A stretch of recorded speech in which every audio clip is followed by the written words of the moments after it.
साहिल भाई, मेरा अभिवादन स्वीकार कीजिएगा। तमाम प्रतिस्पर्धियों को भी मेरा नमस्कार।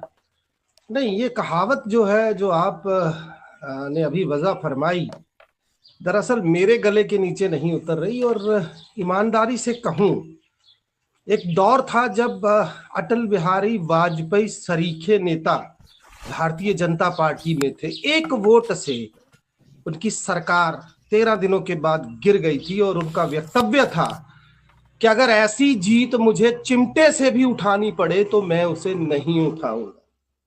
विडंबना है, दुर्भाग्य है, इस देश की बदकिस्मती है कि एक ऐसा व्यक्ति इस देश के लोकतांत्रिक इतिहास में जो कैमरे के ऊपर रिश्वत लेते रंगे हाथों पकड़ा जाए और देश का प्रधानमंत्री चटकारे ले लेकर उसकी कहानी देश को सुनाए। मुझे जहां तक लगता है कि निर्लज्जता के इस अमृत काल में इससे वाहियात, इससे घटिया, इससे गिरी हुई नीचता की प्रकाष्ठा भारतीय जनता पार्टी ने जो लोकतंत्र के समक्ष प्रस्तुत की है, इसको ये देश सदैव याद रखेगा। और एक और बात यहां पर जोड़ के अपनी बात पूरी करूं, देखिए, हमारे यहाँ एक कहावत है कि जब चावल उबल जाते हैं तो गृहिणियां केवल एक चावल निकाल के पतीले में से देख लेती हैं कि क्या स्थिति है। इनका जो सबसे बड़ा नेतृत्व अटल बिहारी वाजपेयी से शुरू होता हूं।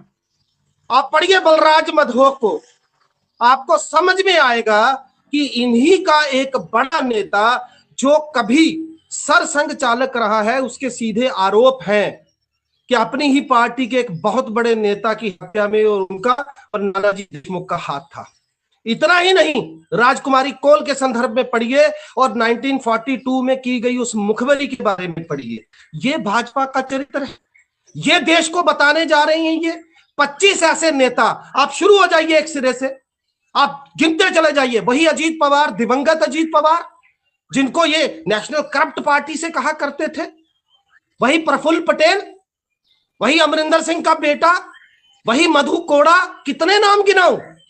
तो कहने का तात्पर्य यह है, मैं आभार व्यक्त करना चाहता हूं माननीय प्रधानमंत्री का कि कांग्रेस के काम चोरों को कांग्रेस से ले जाकर उन्होंने कांग्रेस का जो भला किया है, उसके लिए हम उनके शुक्रगुजार हैं।